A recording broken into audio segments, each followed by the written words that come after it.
Georges, à la une de votre revue de presse, le colonel Kébé. Oui, le colonel Abdourahim Kébé, qui est rattrapé par son passé dans l'armée. L'Observateur, document à l'appui, révèle que le secrétaire national chargé de la défense du parti Réumi est poursuivi par un lourd passé de prédateur qui a failli lui coûter sa carrière militaire. De sales affaires de meurtre, précise le journal.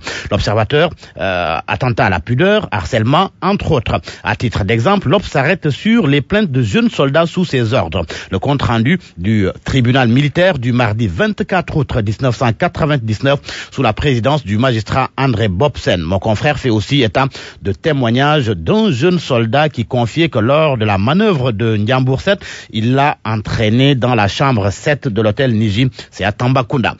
Autre fait qui avait provoqué la colère du directeur de la sécurité militaire qui avait réclamé son élimination de l'armée active. Ce n'est pas tout. L'Obs fait état d'une demande de radiation signée par le général Lamine Cissé pour comportement qui ternit gravement l'image de marque des armées. L'Obs fait aussi savoir que la juridiction militaire, en 1999, avait prononcé une peine de 15 mois d'emprisonnement ferme avec mandat de dépôt contre le capitaine Kébé.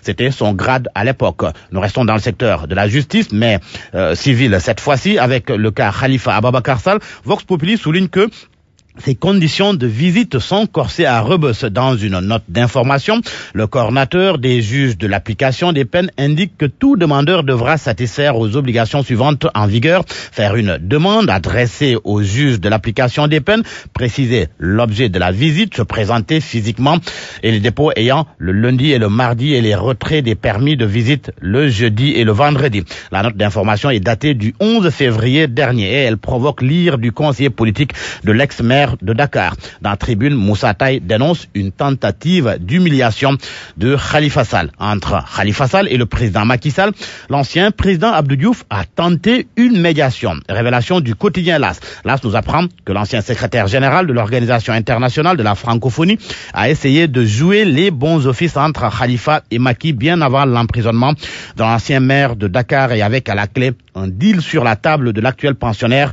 de la prison de Rebeuss. Un des émissaires d'Abdou Diouf qui s'est confié à l'AS révèle que ce dernier voulait convaincre Khalifa Ababakar Sall d'accepter de taire ses ambitions présidentielles et soutenir Macky Sall qui, en contrepartie, devrait lui rendre l'ascenseur en 2024.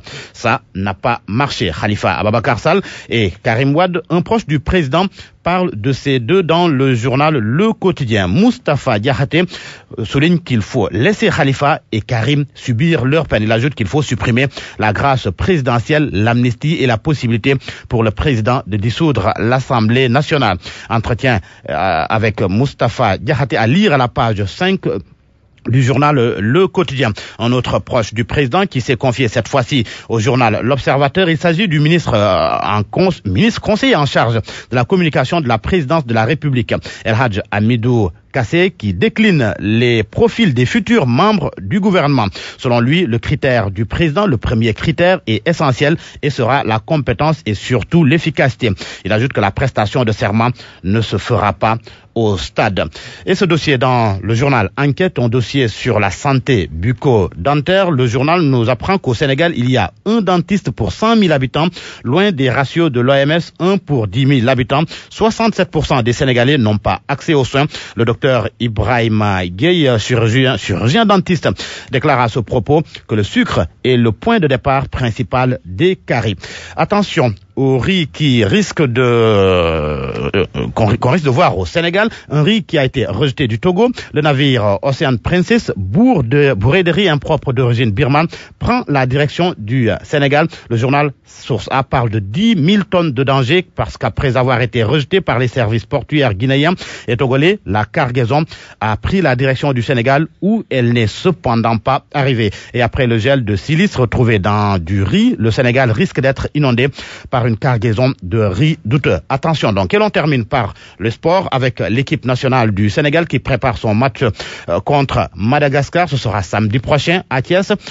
Dans Record, Kalidou Koulibaly, le défenseur des Lions, déclare que ce match ne sera pas un entraînement.